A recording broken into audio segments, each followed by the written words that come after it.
آپ کی فضیلت کے لیے اتنا ہی کافی ہے کہ جو نماز میں آپ پر درود نہ بھیجے اللہ اس کی نماز کو نماز ہی نہیں جانتا۔ ماں کے قدموں کے نیچے جنت ہے، یہ لفظ اقدام امہات جو ہے یہ من گڑت ہے۔ ہمارے ہاں روایت ہے کہ سجدہ صرف مٹی پر ہوگا اور کپڑے پر یا وہ کھائی اور پہننے والی چیز پر سجدہ نہیں ہوگا۔ نہیں، اتنی جو ہے نا وہ تکلفات کو شریعت نے ہمارے ذمہ لازم نہیں کیا۔ اچھا جی بہت خوب۔ آسان ہے شریعت، نماز کے معاملات میں بھی، ہر معاملے میں اللہ کے نبی کے سامنے جب بھی ایسا مسئلہ آتا تھا آپ کا تو ایک ہی حکم تھا، افعل ولا حرج، کوئی مسئلہ نہیں کرتے رہو۔ انسان کا پورا وجود، قربانی، نماز، یہ سب خدا کے لیے، اپنے عمل کے ذریعے وہ خدا کی گواہی دیتا ہے، اسی لیے اشہد کہتے ہیں، اقول نہیں کہتے۔ یہ گواہی انسان کے افعال سے ہوتی ہے نہ کہ اقوال سے۔ کوئی آدمی وہاں سے گزرنے کی کوشش کرے تمہارے اس سترے کے بیچ میں، فَلْيَدْفَعْهُ، اس کو روکو۔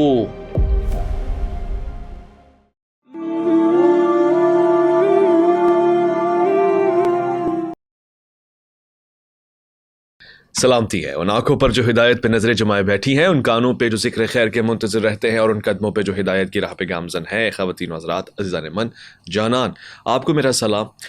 ناچیز محمد اویس ربانی اس پروگرام کو پارٹ 2 کی حیثیت میں پیش کر رہا ہے۔ پارٹ 1 آپ دیکھ چکے ہیں، اصل نماز کس کی، نماز ہی کے عنوان کو ہم آگے بڑھائیں گے۔ نماز کو ہم نے نیت اور اس کے بعد ثنا، تلاوت، قیام، رکوع، اب ہم رکوع اور رکوع سے آگے کی بات کرنے لگے، اور اس میں ہم مختلف مکاتب فکر کی نگاہ، نظر اور اس کی ریسرچ کو آپ کے سامنے رکھنے کی کوشش کریں گے۔ پروگرام میں تشریف فرمائیں بہت ہی پیارے ہردل عزیز محقق ہیں، اور آج اس دور، اس زمانے کے لیے ایک نعمت سے کم نہیں، مفتی عبدالباقی اخندرہ صاحب، السلام علیکم ورحمۃ اللہ۔ پروگرام میں جو گفتگو فرما رہے تھے، اور ہمیشہ گفتگو میں ایک اعجاز، افتخار رکھتے ہیں، دلکش انداز ہوتا ہے، اور دلشاد طبیعت کے آدمی ہیں، علامہ دلشاد مہدوی صاحب، السلام علیکم ورحمۃ اللہ۔ علیکم السلام ورحمۃ اللہ۔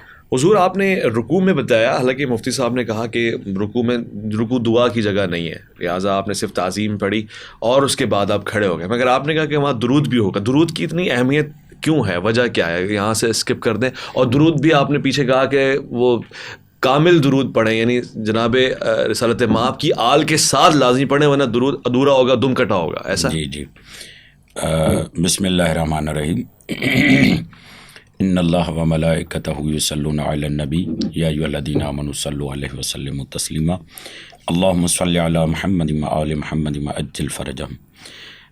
امام رازی نے اپنی تفسیر کبیر میں بیان کیا ہے کہ اللہ نے آل رسول کو رسول کے ساتھ 5 چیزوں میں شریک قرار دیا ہے۔ نمبر 1 تشہد میں صلوات، نمبر 2 سلام میں، نمبر 3 طہارت میں، نمبر 4 تحریم صدقہ میں، اور نمبر 5 محبت۔ کل اسألکم علیہ اجرا الا المودۃ فی القربہ۔ تفسیر کبیر جب یہ بات ہوتی ہے تو ساتھ میں ہمارے ہاں ایک روایت ہے جس کو علامہ صاحب نے کہا کہ یہ من گھڑت روایت ہے، حالانکہ اسی مطلب اور مقصد کو بیان کرتی ہوئی روایات صحیح بخاری میں ہمارے پاس سامنے موجود ہیں۔ وہ ہے لا تصلوا علی الصلاۃ البترا، مجھ پر دم کٹا درود نہ بھیجو۔ تو وہاں پر پوچھا گیا کہ یا رسول اللہ، آپ پر کیسے درود بھیجا جائے؟ جیسے کہ آپ دیکھیں کہ رسول خدا سے پوچھنے والے کہتے ہیں کہ ابن ابی لیلہ کہتے ہیں کہ میری ملاقات ہوئی کعب ابن عجرہ سے، ٹھیک ہے، پھر وہ مجھے کہتے ہیں کیا تمہیں میں ہدیہ نہ دوں، ایک ہدیہ ہے، تو میں نے کہا جی دیجیے، تو کہتے ہیں ان نبی خرج علینا فقلنا، جب نبی وارد ہوئے ہم پر تو کہا یا رسول اللہ قد علمنا کیف نسلم علیک، یا رسول اللہ ہمیں بتائیے کہ ہم کیسے آپ پر سلام بھیجیں۔ نہیں، ہم جانتے ہیں کہ ہم کیسے آپ پر سلام بھیجیں۔ فکیف نصلی علیک، آپ بتائیں ہم آپ پر درود کیسے بھیجیں؟ قال فقولوا اللہم صلی علی محمد وعلی آل محمد کما صلیت علی آل ابراہیم۔ یہ روایت کے جملے ہیں۔ دوسری روایت بھی اسی طریقے سے ہے، اور پھر یہاں پر شارح لکھتے ہیں کہ آل سے مراد علی، حضرت فاطمہ، حضرت حسن، حضرت حسین، یہ آل میں شامل ہیں. یعنی خود رسول خدا کی فرمائش، اور یہ تواتر کے ساتھ روایات ہیں. میں نے اسباب مثال یہ ایک روایت پیش کی ہے خود صحیح بخاری میں، جہاں پر دعا کا باب ہے، وہاں پر یہ بیان کیا گیا ہے کہ رسول خدا کہتے ہیں کہ مجھ پر کیسے درود پڑھا جائے. حضرت نے کہہ دیا کہ یہ تو من گڑت ہے اور ایسے نہیں ہے اور ویسے نہیں، اور ہمارے ہاں بغیر آل کے درود مکمل ہے. تو یہ طے شدہ ہے. امام شافعی کا شعر بھی ہے نا کہ یا آل بیت رسول اللہ حبکم فرض، اور پھر کا کفاکم من عظیم القدر انکم لم یصلی علیکم لا صلاۃ اللہ. آپ کی فضیلت کے لیے اتنا ہی کافی ہے کہ جو نماز میں آپ پر درود نہ بھیجے، اللہ اس کی نماز کو نماز ہی نہیں جانتا. تو آپ کتنا عجلت کے ساتھ یہ کہہ دیتے ہیں کہ بغیر آل کے درود پورا ہے. یہاں پر امام رضا علیہ الصلوۃ والسلام کا یہ جملہ بیان کروں. مولا رضا علیہ الصلوۃ والسلام دعا کرتے ہوئے یہ جملہ کہتے ہیں، اللہم صلی علی من شرفت الصلاۃ بصلاۃ علیہ. پروردگار تو اس پر درود بھیج کہ جس پر درود بھیجنے کی وجہ سے نماز اشرف ہو جاتی ہے. تو یہ محمد و آل محمد کا مقام ہے کہ اللہ نے آل کو رسول خدا کے ساتھ ان 5 چیزوں میں شریک قرار دیا ہے. تو اس میں تنقیص نہیں کرنی چاہیے، اس میں یعنی کمی نہیں کرنی چاہیے. جو کمال، جو فضائل اللہ نے آل محمد کو دیے ہوئے ہیں ان کو من گھڑت نہیں کہنا چاہیے. مطلب اس کی ذرا کریکشن کر دیجیے گا. بہت دفعہ میں پوچھ بھی چکا ہوں احناف میں، اگر نماز میں درود نہ بھیجیں بہرحال نماز ہو جائے گی. پہلے مہدوی صاحب نے جو بات کی ہے میں اس بات کو تھوڑی سی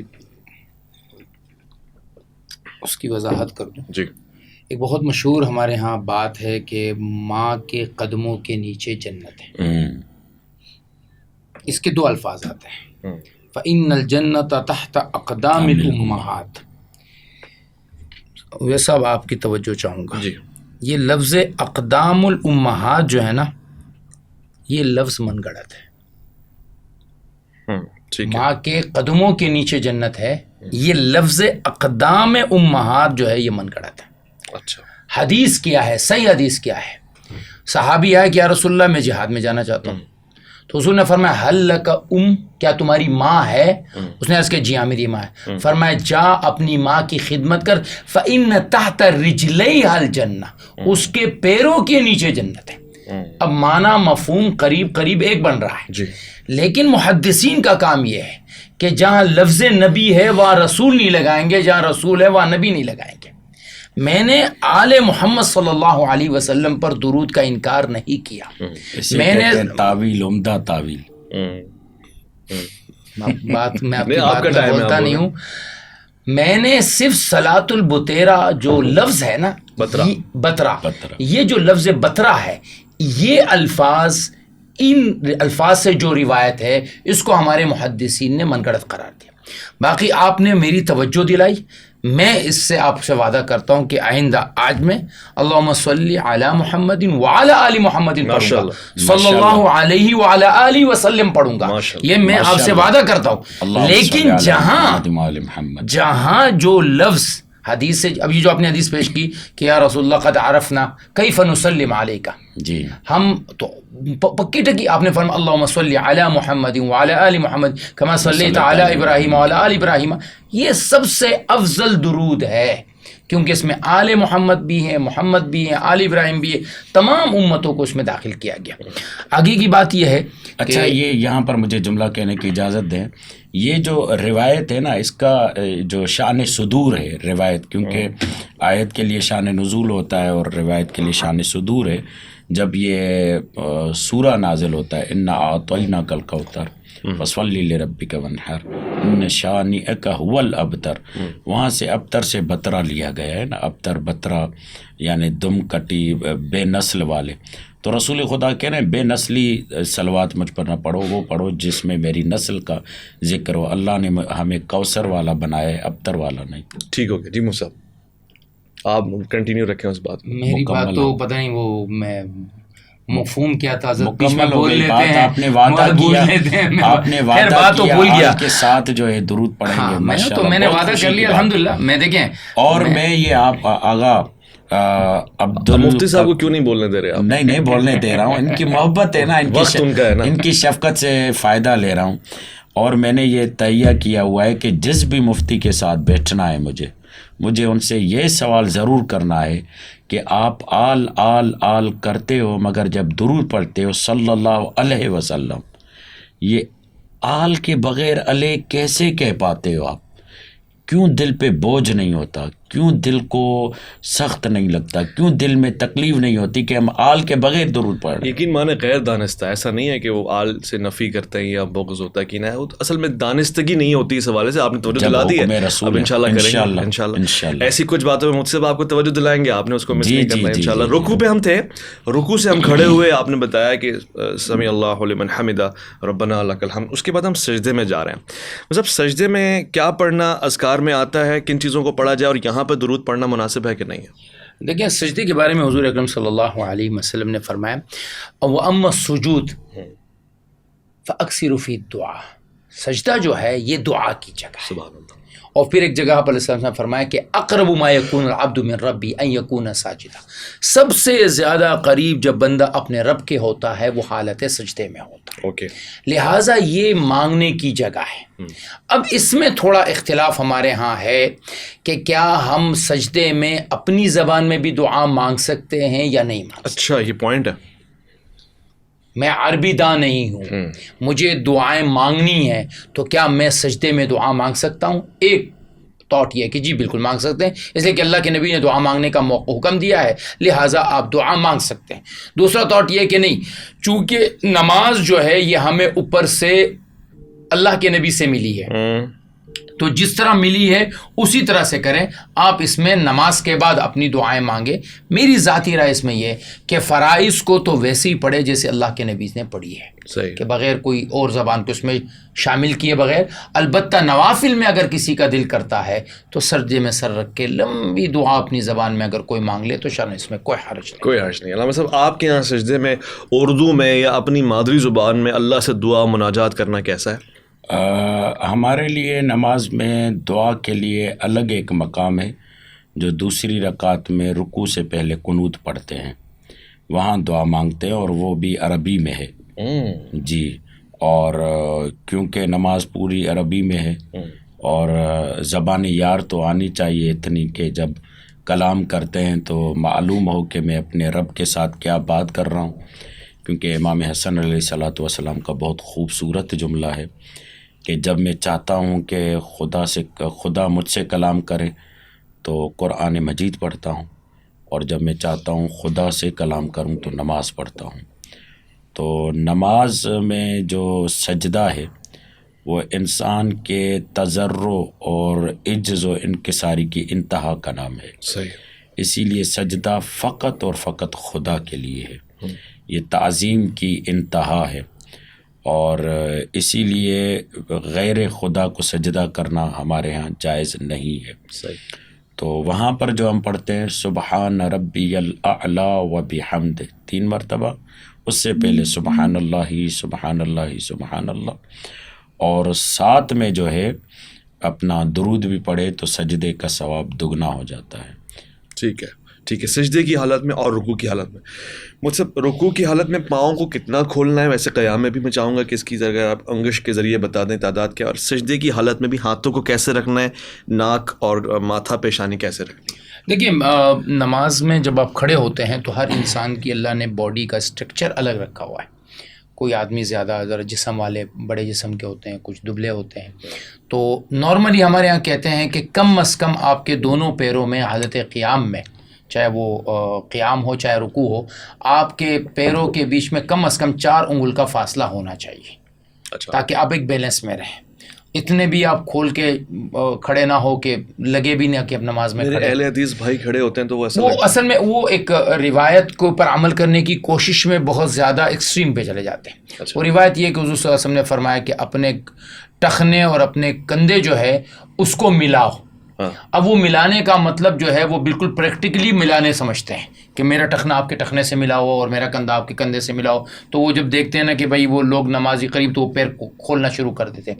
حالانکہ ہم اس کا یہ کہتے ہیں کہ اس کا مقصد یہ ہے کہ آپ کی صفیں ایسی درست ہو کہ آپ کے کندھوں کا جو سیت ہے وہ ایک دوسرے کے برابر میں، اور آپ کے ٹخنے جو ہیں وہ ایک دوسرے کے سیت میں آ جائے. تو وہ پیروں کو کھولنے کی کوشش کرتے ہیں.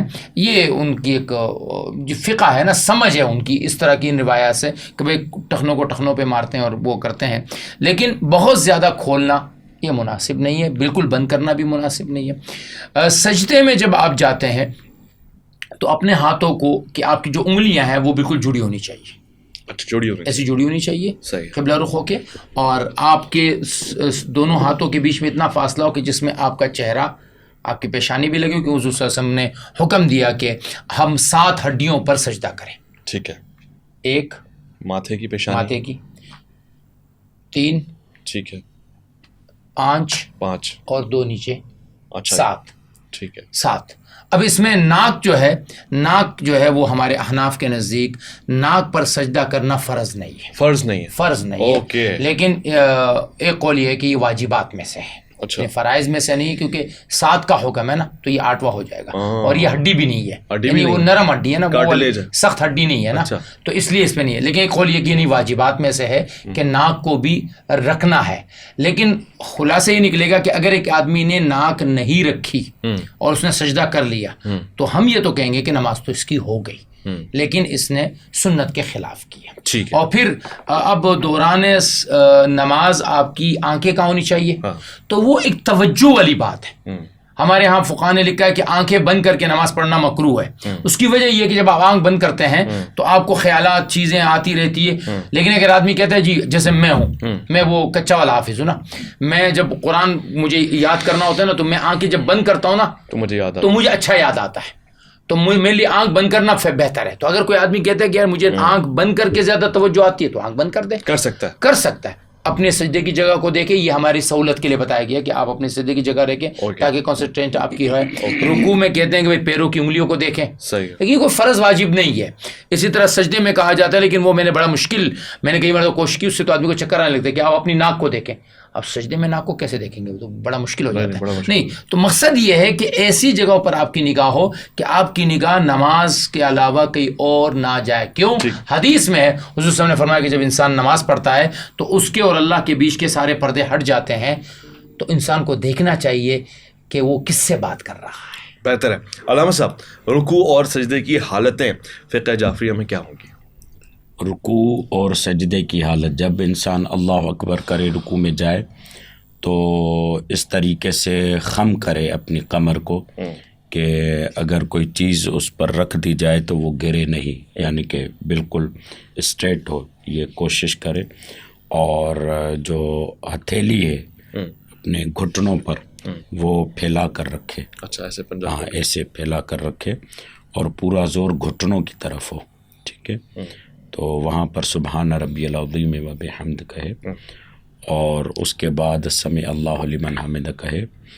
اور ہمارے ہاں روایت ہے کہ پہلے ہاتھوں کو رکھے، اور یہ بھی ان کی توجہ دلاؤں کہ عبداللہ ابن زبیر جو ہے پہلے ہاتھوں کو رکھتے تھے اور پھر جو ہے وہ سجدہ کرتے تھے. رفع الیدین کی بات کریں. ہاں، رفع الیدین کے بعد زمین پر سجدہ کرتے وقت پہلے گھٹنوں کو رکھے یا ہاتھوں کے سہارے زمین پہ جائے. پہلے ہاتھوں کو رکھے. ہاں، ہاتھوں کو رکھے، پھر جو ہے زمین پہ سجدہ کرے.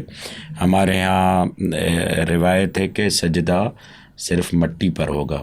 اچھا. اور کپڑے پر یا وہ کھائی اور پہننے والی چیز پر سجدہ نہیں ہوگا. اور وہی 7 چیزیں جو ہیں جن کے لیے انہوں نے تعبیر پیش کی، 7 ہڈیاں وہ لگے، اور ناک بھی زمین پر لگے تو بہتر ہے، مستحب ہے. اور آنکھیں بند کرنا مکروہ ہے. اچھا جی. پھر بیٹھ کر 2 سجدوں کے درمیان جملہ کہے، استغفر اللہ ربی واتوب الیہ. یہاں پر بہت اچھا ایک اخلاقی نکتہ ہے. مولا کائنات امیر المؤمنین سے روایت بھی ہے کہ پروردگار عالم نے 2 سجدے کیوں رکھے؟ اس لیے کہ پہلا سجدہ اس بات کی علامت ہے کہ تم مٹی سے بنائے گئے ہو. وَمِنْهَا خَلَقْنَاكُمْ. جی، یہی آیت ہے بالکل جو آپ نے پڑھی ہے. اور پھر اٹھتا ہے، پھر دوسرا سجدہ کرتا ہے کہ موت کے بعد تم پھر اٹھائے جاؤ گے. اس کے دوران یعنی موت اور حیات کے دوران استغفر اللہ ربی و اتوب الیہ، یعنی زندگی اتنی قلیل عرصے کی جگہ ہے جہاں پر آپ کو استغفار کرنا ہے اور خدا کی طرف پلٹ جانا ہے. بہت خوب، بہت خوب. اچھا مصعب، ایک اور نقطہ نظر آیا، جب سجدے سے اٹھتے ہیں تو اس حالت میں پاؤں کی لوکیشن کیا ہوگی؟ بہت سے افراد اس کو پاؤں کو ایسے پنجہ انگلی موڑ کے رکھنا چاہتے ہیں، بہت سے دو یوں پھیلا لیتے ہیں، بہت صحیح پوزیشن کیا ہے؟ دیکھیں صحیح پوزیشن تو یہ ہے کہ جب آپ سجدے میں ہوں اور پھر آپ قاعدے کی شکل میں بیٹھیں، چاہے وہ جلسے میں ہو چاہے قاعدے میں ہو، تو آپ کی انگلیاں ایسی مڑی ہوئی ہو کہ وہ قبلہ رخی ہو، یعنی آپ انگلی یوں مڑ کے بیٹھے ہوئے ہوں. جو کھڑے جو دیکھیں اس میں دو پاؤں ہیں نا، ایک پاؤں جو ہے وہ تو آپ کا جو ہے وہ یوں ہوگا اور ایک تھوڑا سا ٹیڑھا ہو جاتا ہے نا. تو اس میں جو ہے وہ یہ ہے کہ اگر آپ ایک پیر پہ کو بچھا کے دوسرے پیر اس پہ بیٹھ جائیں اور دوسرے پیر کو کھڑا رکھیں، یہ ہوتا ہے قاعدے کا طریقہ. انگلیاں موڑ کے کھڑا رکھیں، ایسے کھڑے رکھیں، اچھا، اور دوسرے پیر کو بچھا کے اس پر بیٹھ جائیں. تکلیف نہیں ہوتی ہے؟ نہیں تکلیف نہیں ہوتی، عادت ہو جاتی ہے، عادت ہو جاتی ہے. لیکن اگر کبھی آپ کی تکلیف ہو رہی ہے اور آپ نے اپنے پیر جو ہے وہ سیدھے قبلے کی رخ نہیں کیے کسی بھی وجہ سے، آپ علیہ الصلوۃ والسلام سے اس بارے میں تینوں طریقے ثابت ہیں. اچھا، کہ آپ علیہ الصلوۃ والسلام نے تورک بھی کیا ہے، آپ علیہ الصلوۃ والسلام نے پیروں کو کھڑا بھی کیا ہے، اور آپ نے ایک پیر کو بچھا کے بھی بیٹھے ہیں، آپ نے دونوں پیر جو ہیں وہ الٹی طرف سی طرف نکال کے اس پہ بھی بیٹھے ہیں، زمین پہ بھی بیٹھے ہیں. تو یہ تمام صورتیں جو ہیں وہ گنجائش ہے شرعاً، اس میں کوئی حرج، خصوصاً اس زمانے میں جب کہ ہماری پریکٹس اتنی اچھی نہیں ہے، پھر جس کی عمر ہو جاتی ہے اس میں تھوڑا سا پیروں کو انگلیوں کو موڑنا مشکل ہو جاتا ہے. تو شریعت نے اس میں کوئی خاص چیز نہیں کی ہے.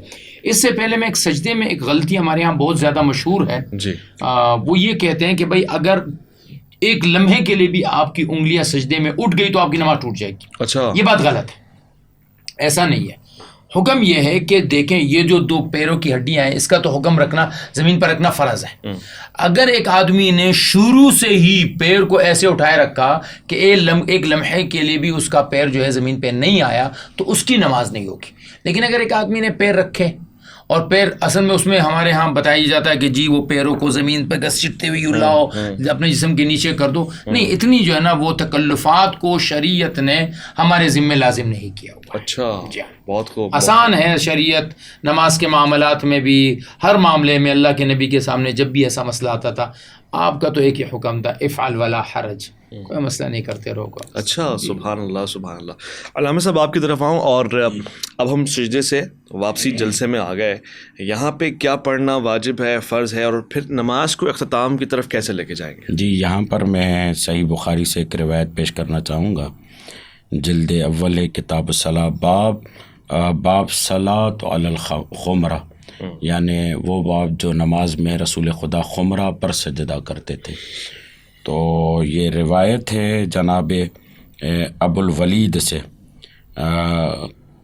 کہتے ہیں کہ روایت کرتے ہوئے ان عبداللہ بن شداد ان میمونہ کیا فرماتی ہیں، قالت کان النبی علیہ وسلم یصلی علی الخمرہ، کہ وہ خمرہ پر نماز پڑھتے تھے. تو خمرہ کیا ہے؟ مجمع بحار الانوار علامہ محمد طاہر جملہ فرماتے ہیں، یہ کہتے ہیں کہ خمرہ وہی چیز ہے جس پر شیعہ نماز پڑھتے ہیں، یعنی خمرہ الگ مٹی کا ٹکڑا ہے یا وہ جو کھجور کے پتے ہیں اس سے جو بنائے جاتے ہیں وہ اس پہ الگ سے سجدہ. تو اس سے یہ ثابت ہوتا ہے کہ مکتب تشیع والے جو خاک پر سجدہ کرتے ہیں وہ رسول خدا کی سنت ہے، اور سیاہ سطح سے یہ ثابت ہے. اور اس بات پر بھی یہ تاکید ہے کہ ہم یہ سنت رسول کرتے ہیں. بعض لوگ یہ تبلیغ کرتے ہیں یا پروپیگنڈا کرتے ہیں کہ یہ لوگ جو ہے مٹی کو سجدہ کرتے ہیں. ہم مٹی پر سجدہ کرتے ہیں، مٹی کو سجدہ ٹھیک ہے نہیں مطلب کرتے. آپ کے خمرہ کی روایت کیسی دیکھی جاتی ہے، سجدہ کرنا مٹی کے اوپر کیسے؟ صحیح بخاری میں اس کو رد نہیں کر سکتے. یہ نہیں اس کو تو رد بالکل نہیں کریں گے, خمرہ کو تو رد نہیں کریں گے, لیکن خمرے کے ترجمے کو رد کریں گے. آپ خمرے کا ترجمہ کریں جی, جو خمرے کا جو ترجمہ ہمارے یہاں وحید الزمان ہے جنہوں نے لغت کی کتاب لکھی ہے, اس نے دیکھیں کیا ترجمہ کیا. دیکھیں یہ میرے پاس ہے کہ اس وقت خواتین حضرات سجدے میں جو سجدگاہ, ٹکیا, نماز میں پتھر یا جو بھی اس کو کہیں وہ رکھا جاتا ہے, اس پہ بات ہو رہی ہے کہ سجدہ کس پہ ہوتا ہے, خاک پر, مٹی پر. کان نبی صلی اللہ علیہ وسلم, یہی روایت جنہوں نے ذکر کی ہے, یہ روایت ہے متفق علیہ ہے, اس کی ایک اور ورژن ہے. کان یصلی علی حصیر صغیر, آپ علیہ الصلوۃ والسلام چھوٹی سی چٹائی پر نماز پڑھتے تھے, یعنی اس پہ سجدہ کرتے, قدر ما یسجد علیہ, اس چٹائی پر اتنی چھوٹی ہوتی تھی کہ اتنی مقدار ہوتی جس پر وہ اور سجدہ کرتے تھے. حصیر خصوصیت کے ساتھ اس کے لیے استعمال ہوتا ہے جو کھجور کے پتوں سے بنی ہوئی ہو. یعنی کھجور ایک چھوٹی سی چٹائی ہوتی تھی پہلے زمانے میں, ابھی بھی یعنی کھجور کے زیادہ 10-15 سال پہلے بھی ہمارے یہاں وہ وہ چٹائیاں ملتی تھی جو کہ وہ پتوں سے بنائی جاتی تھی. اس کو عربی میں حصیر کہتے ہیں. ينسج من الصعف, جو کہ مختلف پتوں سے اس کو بونا جاتا تھا. وسمي خمرة لأنه يستر الوجه من الأرض. اب وجہ کیا تھی, اس کی وجہ دیکھیں, بہت ساری روایات کو جب آپ ملاتے ہیں نا اسے, حضرت انس کی ہے, جابر رضی اللہ عنہ کی روایت ہے, کہتے ہیں کہ ہم ریت, وہ جو مطلب وہ مٹی ہوتی تھی اس کو, ریت مٹی نہیں, وہ جو کیا نام ہے, کنکریاں اٹھا کے اپنے ہاتھوں میں ظہر کی نماز میں پکڑے رکھتے تھے, جب ہم سجدے میں جاتے تھے تو اس کو زمین پر بچھاتے تھے. کیوں؟ کیونکہ زمین سخت گرم ہوتی تھی, تو وہ جو کنکریاں بچھانے کا مقصد یہ ہوتا تھا کہ وہ ہمارے ہاتھوں میں وہ ٹھنڈی ہو جاتی تھی, اس کو بچھا کے تاکہ زمین کی جو گرمی ہے اس سے ہم اپنے آپ کو بچا سکیں. تو یہاں جو حضور صلی اللہ علیہ وسلم کی جو اب شارحین تشریح کر رہے ہیں, لِأَنَّهُ يَسْتُرُ الْوَجْهَ مِنَ الْأَرْضِ, اس میں یہ اس لیے آپ ایسا کرتے تھے تاکہ ان کا چہرہ زمین سے بچے, زمین کی گرمائش جو دوپہر میں ہوتی تھی. گرمائش لفظ ہے ہی نہیں, کہاں ہے لفظ گرمائش؟ ففی جواز الصلاۃ علی الحصیر, اس میں حصیر پر یعنی چٹائی پر نماز. ثبت المطلوب, یہی ہے ہمارا مطلوب کہ رسول خدا سجدے کے عالم میں حصیر پر, چٹائی پر الگ سے ایک گرمی کا لفظ ہے اس میں, ویسے روایت کوئی گرمی کا ٹکڑا نہیں, آقا نے تعویل کی ہے. تو بہت ساری روایت جو ہے تو ہم بھی جو یہ رکھتے ہیں نا, میں اس سے پوچھ لوں گرمی کا ہے لفظ اس میں, ہمارا تو مطلوب واضح ہو گیا. اس سے میں یہ مطلب لوں کہ سجدہ اصل میں مٹی پہ ہی ہوگا, یہ سنت سے طریقہ یہی ہے. بات یہ ہے اگر آپ زمین پر کہہ رہے ہیں تو چٹائی تو پھر زمین نہ ہوئی. آپ جو کہہ رہے ہیں نا کہ مٹی پر ہی ہونا چاہیے, تو چٹائی تو مٹی نہ ہوئی, کہہ رہے ہیں مٹی پر ہی.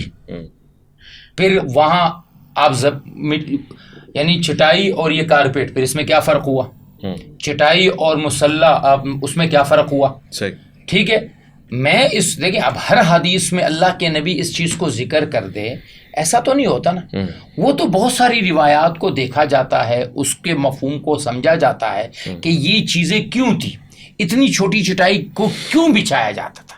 کوئی خاص وجہ تو نہیں تھی, ایک وجہ ہونی چاہیے. اس وجہ کو ہم نے اس روایت سے سمجھا کہ جس میں آپ علیہ الصلوۃ والسلام کے صحابی کہتے ہیں, میں اس کو ذرا میرے خیال میں مجھے کہیں نہ کہیں یہ روایت مل جائے گی, پڑھ لیں آرام سے. اس میں ہم یہ استدلال کرتے ہیں کہ سجدہ یا خاک پہ ہے, یا وہ چیز جو درخت ایسا ہو جس کی اشیاء کو پہنا نہ جاتا ہو, ٹھیک ہے, اور اس چیز پہ سجدہ ہو جو چیز کھائی نہ جاتی ہو. اچھا, جو نہ ملبوسات بنے یا غذا بنے, اس کے اوپر سجدہ ہو سکتا ہے. اس پہ سجدہ ہوگا ہمارے کاغذ پہ بھی ہو سکتا ہے, کاغذ پہ بھی ہو سکتا ہے, بالکل. اگر لکڑی پہ ہو سکتا ہے, جی لکڑی پہ, کاغذ پہ.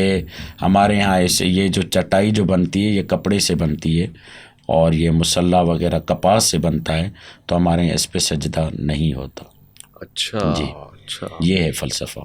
اچھا. اور اس کے لیے دلیل میں کیا پیش کرتے ہیں, رسول خدا خمرہ رکھتے تھے الگ سے, وہ جو کھجور کے پتوں کی چٹائی ہوتی تھی, حصیر جسے کہیں یا تھوڑا سا ٹکڑا کہیں, تو وہ رکھتے تھے اسی بنیاد پر کہ اگر کوئی کپڑا بچھا ہوا ہو تو اس کے اوپر رسول خدا رکھ کے اس پہ نماز پڑھتے. اور تمام آپ کے ائمہ اسی طرح سے نماز اسی طریقے سے, کربلا میں امام حسین نے اسی طرح نماز پڑھی. جی بالکل, یعنی مٹی نہیں تو وہ حصیر, یعنی ایسی چیز پہ سجدہ نہیں کیا جو ملبوسات میں آتی ہو، جو پہنی جاتی ہو یا کھائی جاتی ہو۔ اور یہ تمام چیزیں نہ ہو تو کیا کرے آدمی؟ مٹی اگر میسر نہ ہو، مثلا کیسے ممکن؟ فرش ہے، ٹائلز ہے، فرش پہ کرے گا۔ اچھا فرش پہ کر، ہاں وہ چیز جو زمین کا حصہ ہے اس پہ سجدہ کرے گا۔ پتھر ہے، زمین کا حصہ ہے، ٹھیک ہے، اور آپ کے جو زمینی جو جیسے کہتے ہیں نا کہ معدنیات، زمین میں جو چیزیں آتی ہیں اس پہ سجدہ کرے گا۔ مطلب کیا کہتے ہیں؟ دیکھیے میں نے جو بات ہے اس کی ابھی ایک حدیث گرمی کی تو نہیں ملی ہے لیکن بارش کی ملی ہے، بارش کی، کہ آپ علیہ الصلوۃ والسلام نے بارش کے موقع پر، یہ میرے پاس بھی ہے، بارش کے موقع پر آپ علیہ الصلوۃ والسلام نے اپنے چہرے کو بچانے کے لیے ایسے کپڑے وغیرہ جو چیز تھی وہ آپ نے استعمال کی۔ کپڑا رکھا، جی ہاں، یہ لفظ ہے کہ کپڑا نہیں ہوگا، یتقی الارض بشیء، کسی چیز سے آپ نے اپنے چہرے کو زمین سے بچایا۔ تو اب یہ بچانے کا جو مقصد ہوتا ہے، دیکھیں جو انہوں نے بات کی، یہ ان کا جو فقہ جعفریہ میں ایک ان کی ایک فقہ ہے، ان کی سمجھ ہے، اور یہ ان کو فقہ اہل بیت کہتے ہیں۔ فقہ اہل بیت میں یہ ایک فقہ ہے ان کی کہ بھائی ان چیزوں پہ نہیں ہو سکتی ہے۔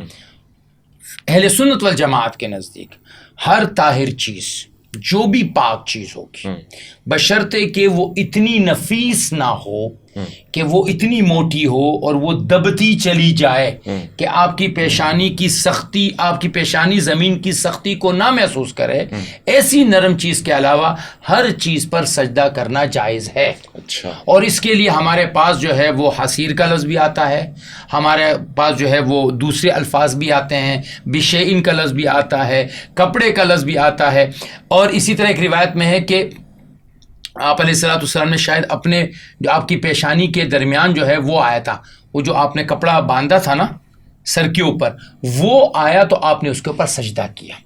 تو اس طرح کے الفاظ سے یہ معلوم ہوتا ہے کہ ہر وہ چیز جو پاک ہو اور وہ جو کسی بھی چیز سے جو ہے وہ اس کا تعلق ہو، اس سے جو ہے وہ آپ کا سجدہ درست ہوگا۔ میرے پاس جو روایت ہے اس میں تو یہ ہے کہ رسول خدا نے کیچڑ پہ سجدہ کیا ہے، یہ بھی روایت ہے جی، صحیح بخاری کی روایت ہے۔ میں دوستوں کو بتا دوں کیچڑ پاک یعنی مٹی اور پانی کا، یعنی بارش ہو رہی تھی، اوپر جو چھت پر تھا وہ کھجور کے پتوں سے تھی، وہاں سے پانی ٹپک رہا تھا، رسول خدا ماہ رمضان تھا، آخری عشرے کے اعتکاف میں تھے، مگر اس حالت میں آپ نے مٹی پر سجدہ کیا، یہاں تک کہ راوی یہ کہتا ہے کہ میں نے رائے تو اثر التین والماء علی جبہت رسول اللہ صلی اللہ علیہ وآلہ وسلم، یہاں تک کہ میں نے مٹی اور پانی یعنی وہی کیچڑ وہ ملا جلا اثر رسول کی پیشانی پر دیکھا۔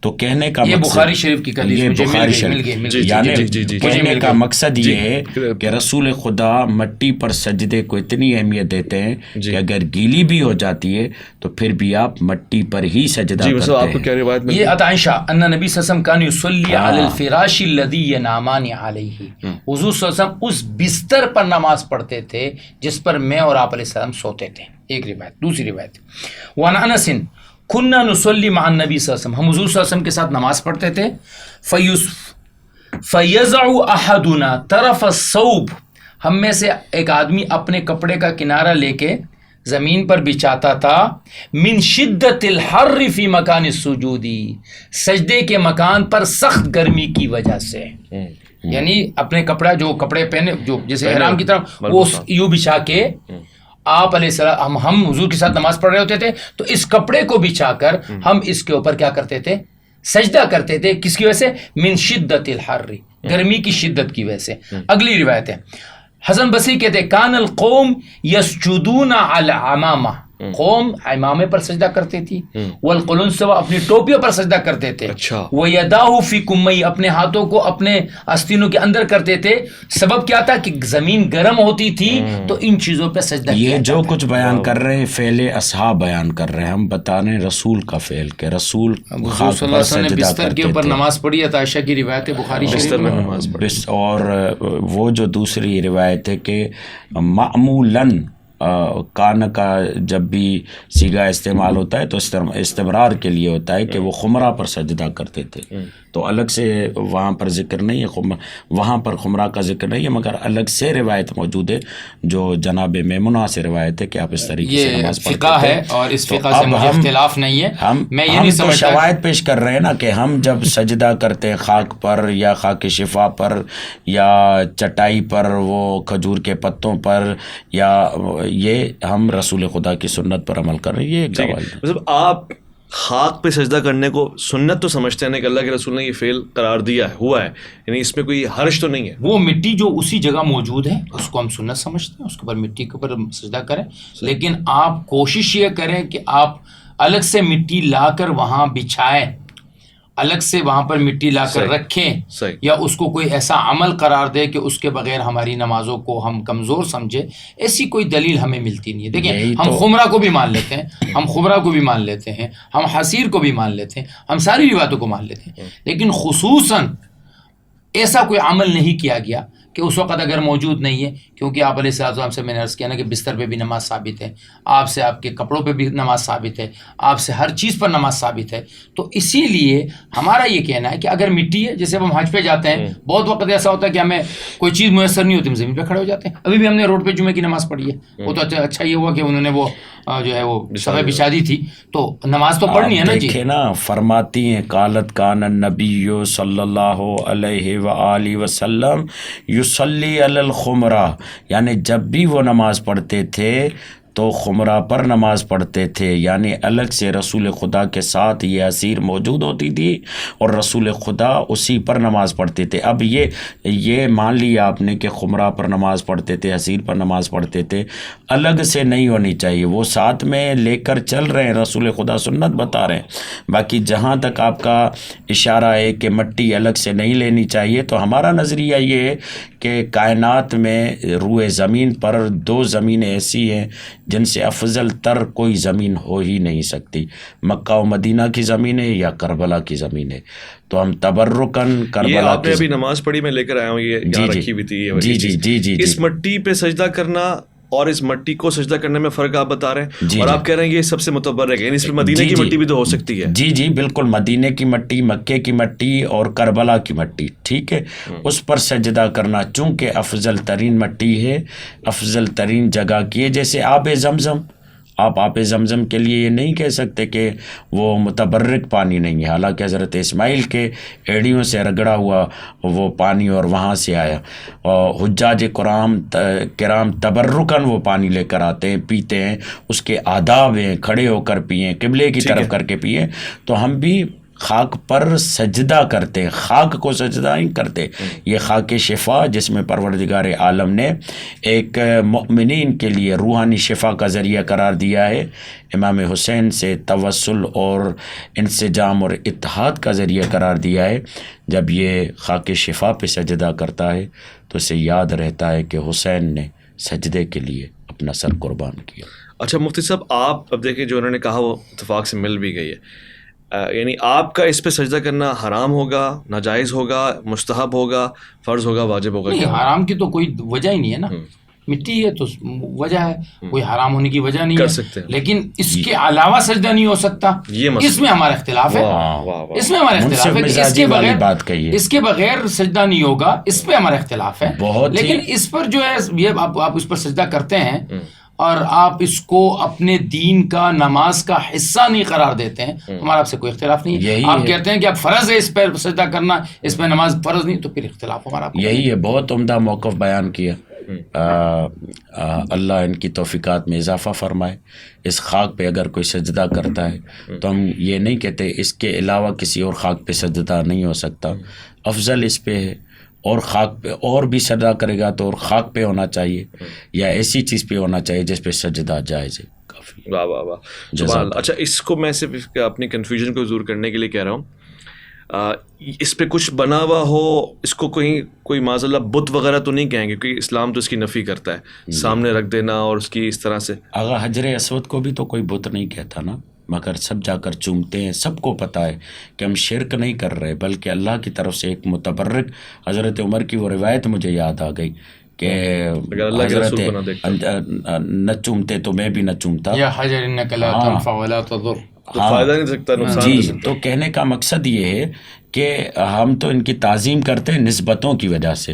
اگر اصحاب کہف کے ساتھ کتا ان کے ساتھ منسوب ہو جائے تو وہی جنت میں پہنچ جاتا ہے. یہ تو اللہ کے ولیوں کے ساتھ جو چیز جڑ جائے اس کا احترام ہو جاتا ہے، اس کی عظمت ہو جاتی ہے، اس کی بزرگی ہو جاتی ہے. یسبح للہ ما فی السماوات و ما فی الارض. زمین کی ہر چیز ذکر کرتی ہے، مگر جہاں پر قدم رسول پڑھیں کہ خداوند متعال قسم کھاتا ہے لا اقسم بہذا البلد وانت حل بہذا البلد. میں اس لیے قسم کھاتا ہوں کہ تیرا وجود اس زمین پر ہے. تو یہ اس لیے ہے. ٹھیک ہے. اچھا، اس میں ایک بات آپ کو تھوڑی سی وضاحت میں کر دوں. فقہ یعنی اہل سنت والجماعت کا موقف ہمارے ہاں دیکھیں، کسی بھی مٹی پر سجدہ کرنا کوئی حرام ناجائز نہیں ہے. ٹھیک ہے. لیکن باقاعدہ ٹکیا کسی بھی جگہ سے بنا کر لانا، اس کو ہمارے کتب میں بدعت لکھا گیا ہے کہ آپ کہیں سے مٹی میں کہیں بھی کی مٹی میں کوئی فضیلت نہیں ہے. مٹیاں سب برابر ہیں. سب مٹیاں برابر ہے. ان مقامات کی فضیلت ہے جن مقامات کو اللہ اور اس کے رسول نے فضیلت عطا فرمائی ہے. خانہ کعبہ کو فرمایا انا اول بیت وضع للناس للذی ببکۃ مبارکا وہدی للعالمین ولیطوفوا بالبیت العتیق. اب یہ خانہ کعبہ یہ افضل ہے. اس خانہ کعبہ کی فضیلت ہے. اس کی فضیلت کیا ہے کہ اس کا طواف کیا جائے. اس کی فضیلت کیا ہے کہ اس کی طرف قبلہ کر کے رخ کر کے نماز پڑھا جائے. اگر خدا نخواستہ کل کو یہ مٹی توڑ دی جاتی ہے، خدا نہ کرے، اللہ نہ کرے، تو ہم اس مٹی کو بطور فضیلت لانے کو فضیلت نہیں سمجھتے. حضور صلی اللہ علیہ وسلم خلاف کعبہ کو تبرک لانے کو فضیلت نہیں، میں نہیں سمجھتا اس کو. خیر وہ ایک یادگار ہے.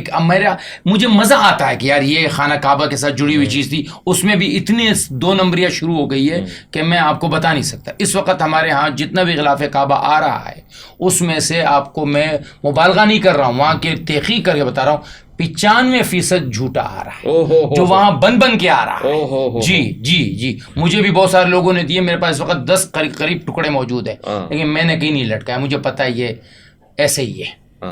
تو مسجد نبوی صلی اللہ علیہ وسلم کی فضیلت ہے وہ جو زمین جو آپ علیہ الصلاۃ والسلام کے جسم مبارک سے لگی ہوئی ہے، جو اصحاب کرام کے جسموں سے لگی ہوئی ہے، جو اہل بیت اطہار کے جسموں سے لگی ہوئی ہے. وہ زمین، وہ مٹیاں افضل ترین مٹیوں میں سے ہیں.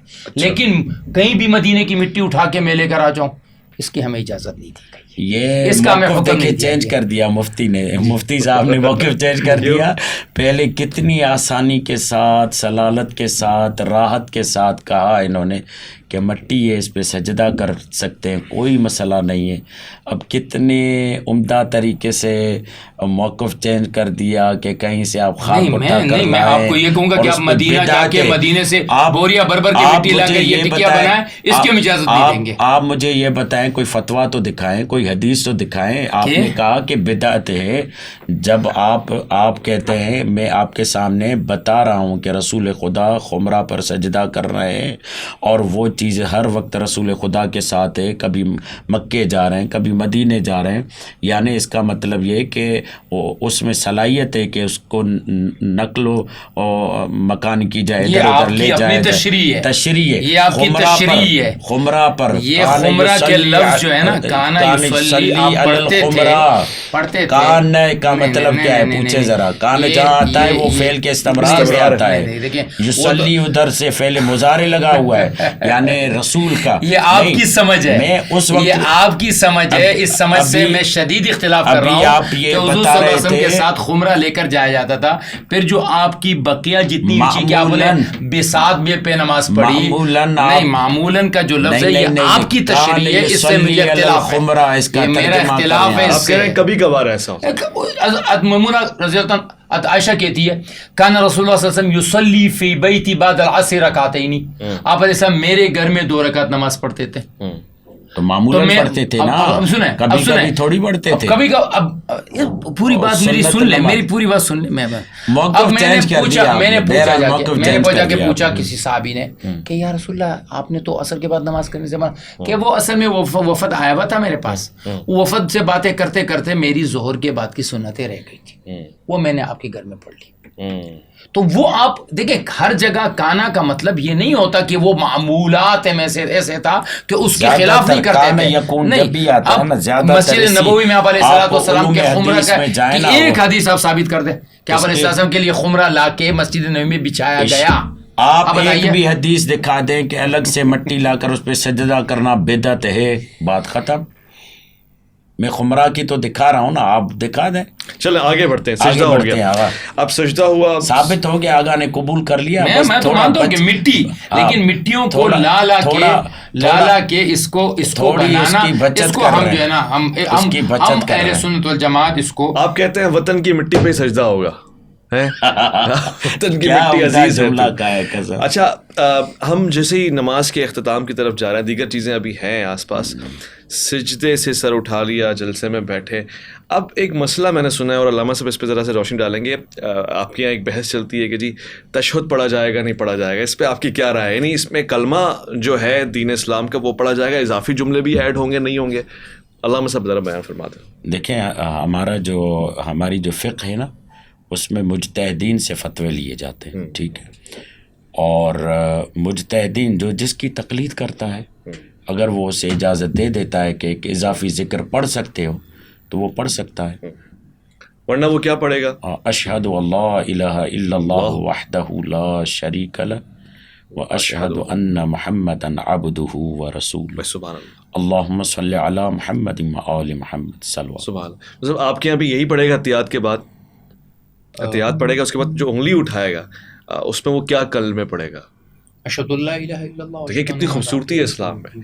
وہی گواہی جو یہ دے رہے ہیں وہی گواہی آپ دے رہے ہیں. کیا انگلی اٹھانا ہے؟ انگلی اٹھانے میں جو ہے وہ انگلی کیوں اٹھاتے ہیں ویسے؟ دیکھیں یہ مقام توحید ہے, یہاں توحید کی گواہی دی جا رہی ہے, اشہد اللہ الہ. اب اس میں ہمارے ہاں یہ ہے فقہ حنفی میں کہ الا اللہ پر آپ نیچے کر دیں, کیونکہ آپ نے پوری کر دی. لیکن روایات جو آتی ہے وہ دو طرح کی آتی ہے. ایک روایت میں یہ آتا ہے کہ آپ علیہ الصلوۃ والسلام نے انگلی کو ویسے ہی قائم رکھا, اور ایک روایت میں یحرک اصبعہ کہ اپنی انگلی کو آپ یوں حرکت دیتے رہے, یعنی اس گواہی کو آپ نے تحیات کے آخر تک برقرار رکھا. تو یہ تینوں صورتیں ممکن ہیں کہ انگلی اٹھا کے نیچے بھی کر دی جائے, اچھا انگلی اٹھائے یوں ہی رکھے, اور تیسری صورت یہ ہے کہ انگلی کو حرکت دی جائے تاکہ وہ جو توحید کا اقرار ہے اس کو عملاً بھی کیا جا رہا ہے کہ ہاں وہ واحد لا شریک ذات ہے, وہ ایک ذات ہے. صاحب آپ کے یہاں ہے انگلی کا اٹھانا؟ ہم پورے وجود سے توحید کا اقرار کر رہے ہیں, نماز انگلی سے نہیں کر رہے, اس لیے ہمارے لیے پورا وجود سجدہ کر رہے ہیں, رکوع کر رہے ہیں, تعظیم کر رہے ہیں, سب کچھ خدا کے لیے کر رہے ہیں, تو انگلی کے اشارے کی ضرورت نہیں ہے. اچھا, انگلی سے یہ بھی مراد ہے کہ ہم اس ڈائریکشن میں خدا کی طرف اشارہ کر رہے ہیں, اس ڈائریکشن کو اگنور کر رہے ہیں. یہ اگر کسی کی دیکھیں حضور صلی اللہ علیہ وسلم سے احادیث میں تو انگلی کا اشارہ ثابت ہے, بہت عمدہ سوال کیا. انگلی کا اشارہ ثابت ہے, ٹھیک ہے, کہ آپ نے انگلی کا اشارہ کیا. اب اس کی جو تشریحات ہے وہ ہمیں احادیث میں نہیں ملتی. ٹھیک ہے, ایک آدمی اپنی سمجھ کے مطابق کہتا ہے کہ جی میں اس سے یہ سمجھ رہا ہوں, میں اس کی یہ سمجھ رہا ہوں, تو پھر وہ اس کی لوجک پہ آدمی گھنٹوں تقریر کرے. ہر آدمی کی اپنی لوجک. اگر اللہ کے رسول سے ثابت ہے انگلی کا حرکت دینا, تو پھر آپ ہمارے یہاں ثابت نہیں ہے نا, کسی جگہ آپ نہیں دیکھتے, کسی صحابی سے بھی نہیں, کہیں بھی نہیں. اہل بیت سے ہم تو صحابی سے دین نہیں لیتے نا, اہل بیت مگر اس سے لیتے ہیں جس کی تائید رسول خدا سے ملتی ہو یا ائمہ معصومین اماموں سے ملتی ہو. امام اگر تائید کرتا ہے یا امام اگر بیان کرتا ہے تو ہم اس کی پیروی کرتے ہیں, اس کو فالو کرتے ہیں. اس کی وجہ یہ ہے انی تارک فیکم ثقلین, کتاب اللہ ہے و عطرتی اہل بیتی. ٹھیک ہے, اچھا گواہی تو دے. ابھی متفق علیہ حدیث ہے, ابن عمر رضی اللہ عنہ فرماتے ہیں کہ قال رسول اللہ صلی اللہ علیہ وسلم لہی اشد علی الشیطان من الحدید. یہ جو انگلی کا اشارہ ہے یہ شیطان پر لوہے سے زیادہ سخت. ٹھیک ہے, اب ان کے نزدیک یہاں پر ایک نقطہ پیش کر ان کے نزدیک یہ ہے ثم قبض بین اصابعہ, آپ علیہ السلام نے اپنے ہاتھوں کو بند کیا, فحلق حلقۃ, پھر آپ نے ایک حلقہ بنایا, ثم رفع اصبعہ, آپ نے یہ دونوں انگلیوں کا حلقہ, یہ دونوں انگلیوں کا بنے گا. دیکھیں یہ تین انگلیاں بند, دو انگلیاں بند ہوں گی, یہ دو انگلیوں کا حلقہ بنے گا, یہ انگلی یہ ہوگی. فرأیتہ, میں نے آپ کو دیکھا, یحرکھا, اچھا اس کو حرکت دے رہے تھے یدعو بیہا، اور چونکہ اب اس کے بعد پھر دعا کا موقع شروع ہو چکا ہے نا، کیونکہ تشہد پورا ہو چکا، درود شریف پڑھ کے آپ دعا بھی کرتے رہے. ثم جئت بعد ذلك فی زمان فی برد، میں اس کے بعد ایک زمانے میں آئے جب سردی کا موسم تھا. فرأیت الناس علیہم الثیاب، ان کے اوپر کپڑے یعنی وہ چادریں پہنی ہوئی تھی. تحرک ایدیہم، وہ کپڑے کے نیچے سے اپنی انگلیوں کو حرکت دے رہے تھے. فی بردن، سردی کے موسم میں. تو گویا یہ عمل اصحاب رسول صلی اللہ علیہ وسلم کے نزدیک ثابت ہے، اور آپ علیہ السلام کا عمل موجود ہے، اور آپ کی اس میں فضیلت بھی ثابت ہے. اب ایک مسلک اہل بیت جو مجھے صاحب کہہ رہے ہیں ان کے نزدیک یہ روایت ثابت نہیں ہے، وہ ایک الگ مسئلہ ہے ہی نہیں، وہ روایت ثابت نہیں ہے، وہ الگ ہے. ہمارے نزدیک باقاعدہ صحیح روایات ہیں، اور اس پر پوری امت اہل سنت کا اجماع ہے کہ یہ عمل کرنا ہے. اب کتنی دیر تک کرنا ہے اس میں اختلاف. اچھا اس کے بعد کیا ہے، نیکسٹ کیا ہے؟ اس کے بعد درود شریف ہے، اللہم صلی علی محمد وعلی آل. میرا وہ سوال یاد ہے کہ اگر احناف میں درود شریف نہ ہو تو آپ نے پہلے میں ٹوکا تھا مجھے کہ وہ اہل حدیث کے، ہمارے نزدیک درود شریف کا پڑھنا فرض یا واجب نہیں ہے. یعنی جو التحیہ قاعدہ اخیرہ ہے، قاعدہ اخیرہ فرض ہے، قاعدہ اخیرہ میں قدر تشہد پڑھنا واجب ہے.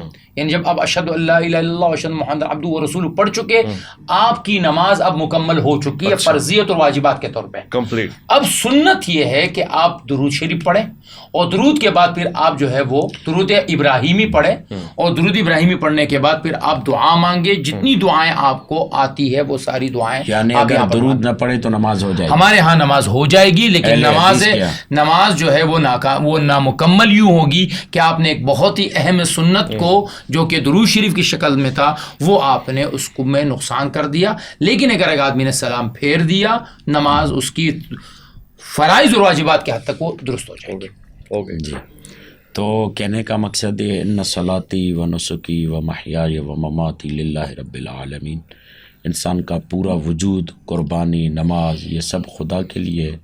اپنے عمل کے ذریعے وہ خدا کی گواہی دیتا ہے، اسی لیے اشہد کہتے، اقول نہیں کہتے. یہ گواہی انسان کے افعال سے ہوتی ہے نہ کہ اقوال سے ہو. تو اس لیے ہمارے ہاں انگلی اٹھانا جو ہے وہ نہ روایت ہے نہ یہ فعل ہے. لیکن درود آپ کے درود کے بغیر نماز ہو جائے گی؟ نہیں ہوگی، درود جزو تشہد ہے. اچھا تشہد کے ساتھ آپ درود پڑھیں؟ ہاں، اگر نہیں پڑھے گا تو نماز نہیں ہوگی. اوکے. اچھا علامہ صاحب، درود کے بعد نماز ختم کہاں پہ ہوگی؟ نماز ختم ہوگی السلام علیکہ ایھا النبی ورحمۃ اللہ وبرکاتہ، السلام علینا وعلی عباد اللہ الصالحین، السلام علیکم ورحمۃ اللہ وبرکاتہ. ان کے ہاں روایت موجود ہے، یہ ڈھونڈ لیں گے تو معلوم ہوگا. رسول خدا کی نماز تکبیر سے شروع ہوتی تھی، تکبیر پہ ختم ہوتی تھی. تو ہم آخر میں 3 مرتبہ اللہ اکبر، اللہ اکبر، اچھا اللہ اکبر کہتے ہیں. ایسے رفع الیدین. جی آپ ادھر دائیں بائیں نہیں دیکھتے؟ دائیں بائیں نہیں دیکھتے. اچھا مصعب، پھر یہ یہاں سے سوال ہوتا ہے، ایک نکتہ ہے نا، الصلاۃ معراج المومن. جب رسول خدا معراج پہ گئے تھے تو انہیں منع کیا گیا تھا دائیں بائیں نہ دیکھیں، تو ہم لوگ بھی دائیں بائیں نہیں دیکھتے. پھر تمہارے مہدوی صاحب کہیں گے کہ یہ منگڑ کی بات کہہ رہے ہیں. الصلاۃ معراج المومن کا جو یہ جملہ ہے بحیثیت حدیث یہ ثابت نہیں ہے. یہ حدیث کوئی نہیں ہے ہمارے یہاں نزدیک. جہاں تک بات ہے، حدیث مشہور ہے جو کہ تمام ہمارے صحاح کی کتابوں میں ہے کہ تحریمھا تکبیر و تحلیلھا التسلیم، کہ نماز کی تحریمہ جو ہے وہ تکبیر سے شروع ہوگی، یہ نماز کی ابتدا ہوگی اللہ اکبر سے. ہمارے نزدیک 13 چیزیں جو ہے وہ فرائض نماز ہیں، 13 چیزیں جو کہ 7 قبل ہے اور 6 جو ہے وہ نماز کے اندر ہے. تکبیر تحریمہ ہے، وہ تحلیلھا التسلیم، اور نماز کا جو اختتام ہوگا وہ سلام سے ہوگا. السلام علیکم ورحمۃ اللہ وبرکاتہ، السلام علیکم ورحمۃ اللہ وبرکاتہ، یہ پڑھ لیا. اب ابن عباس رضی اللہ عنہ فرماتے تھے کہ ہم حضور کی نماز کے اختتام کو جانتے تھے تکبیر سے. اچھا. اب اس کی علماء نے یہ توجیہ کی ہے کہ چونکہ ابن عباس رضی اللہ عنہ بچوں میں ہوتے تھے، چھوٹی عمر کے تھے، آپ علیہ السلام کے زمانے میں صغار صحابہ میں سے ہیں، حسن، حسین، ابن عباس، ابن زبیر، یہ سارے صحابہ صغار صحابہ ہیں. چھوٹی عمر میں جب حضور صلی اللہ علیہ وسلم کا انتقال ہوا ہے تو یہ 10 سال یا اس طرح کے قریب تھے. تو چونکہ یہ مردوں کے صفوں کے بعد تھے، تو جب صحابہ زور سے پڑھتے تھے نا اللہ اکبر اللہ اکبر اللہ اکبر، تو پتہ چل جاتا تھا کہ نماز کیا ہو گئی، ختم ہو گئی. لیکن نماز کا اختتام ہمارے نزدیک وہ ہے السلام علیکم ورحمۃ اللہ وبرکاتہ، السلام علیکم ورحمۃ اللہ وبرکاتہ. یہ جو السلام علیکم کا لفظ ہے یہ احناف کے نزدیک پڑھنا واجب ہے. اوکے، اب یہ پڑھنا جو ہے یہ واجب ہے. اس کے بعد آپ تکبیر پڑھیں، استغفار اور پڑھیں. دائیں بائیں دیکھنا بھی واجب؟ جی یہ نہیں، دائیں بائیں دیکھنا تو شاید واجب نہیں ہوگا. مجھے اب اس وقت اچھی طرح کنفرم نہیں، میں اگر آپ یہ پڑھنا واجب، یہ پڑھنا واجب ہے. اب دائیں بائیں دیکھنے کا رسول سے حکم تکبیر بھی ثابت ہے. تکبیر نماز سلام کے بعد ثابت ہے. جی جی جی سلام کے بعد تکبیر. لیکن عام طور سے ہمارے ہوتی تو نہیں ہوتی کیوں نہیں ہوتی ہمارے السلام علیکم یا نبی، اس کے بعد السلام علیکم ورحمۃ اللہ، السلام علیکم ورحمۃ اللہ، السلام علیکم ورحمۃ اللہ، استغفر اللہ اکبر اللہ اکبر اللہ اکبر. یہ ہے اصل روایت. اچھا، یہ تکبیر پڑھنے والا کبھی سنا ہے آپ نے؟ میں نے ہم تو آپ تو پڑھتے ہیں، امام تو پڑھ لیتا ہے لیکن پیچھے کے لوگ نہیں ہاں پڑھتے. پیچھے کے لوگوں کو تعلیم نہیں ہے اس کی. یہ بات صحیح ہے، یعنی تبلیغ میں اس کی تعلیم کی گئی ہے. اب میں السلام علیکم ورحمۃ اللہ وبرکاتہ نماز تمام. اب مستحب سنت موقدہ ہے کہ اللہ اکبر. یہ ابن عباس کی روایت ہے، کنا نعرف انقضاء الصلاة بالتکبیر، کہ ہم حضور صلی اللہ علیہ وسلم کی نماز کو جان لیتے تھے کہ ختم ہو گئی کس چیز سے؟ بالتکبیر. باب ما جاء بفعل نبی سے انما جاء فی التسبیح سبح للہ صلی اللہ علیہ وسلم کان صحابہ اذا رفعوا اصواتهم سمعوا، جو صحابہ جب اپنی آواز کو اٹھاتے تھے، سمعوا من کان حول ابواب المسجد، جو پیچھے ہوتے تھے ان کو پتہ چل جاتا تھا کہ نماز ختم ہو گئی. اچھا، اگر آپ کے یہاں اس کی روایت ہے کہ رسول خدا دائیں بائیں دیکھتے تھے؟ جی بالکل ہے. جی دائیں بائیں والی، اب میں صرف اس میں فرق تھا، مجھے وہ تھا کہ ہمارے نزدیک اس کا حکم کیا میرے ذہن میں نہیں آتا. ہاں اچھا، ویسے اب میں نے یہ نوٹ کیا ہے، سافٹ ویئر ہے، آپ جلدی روایتیں ڈھونڈ لیں. علامہ صاحب آپ کے یہاں نماز جیسی ختم ہوتی ہے، ایک لطفاً جملہ کیونکہ تحقیق کر رہے ہیں، آپ دائیں بائیں دیکھتے ہیں، آپ لوگ ہاتھ ملاتے ہیں، وہ کیا ہے نماز کے بعد؟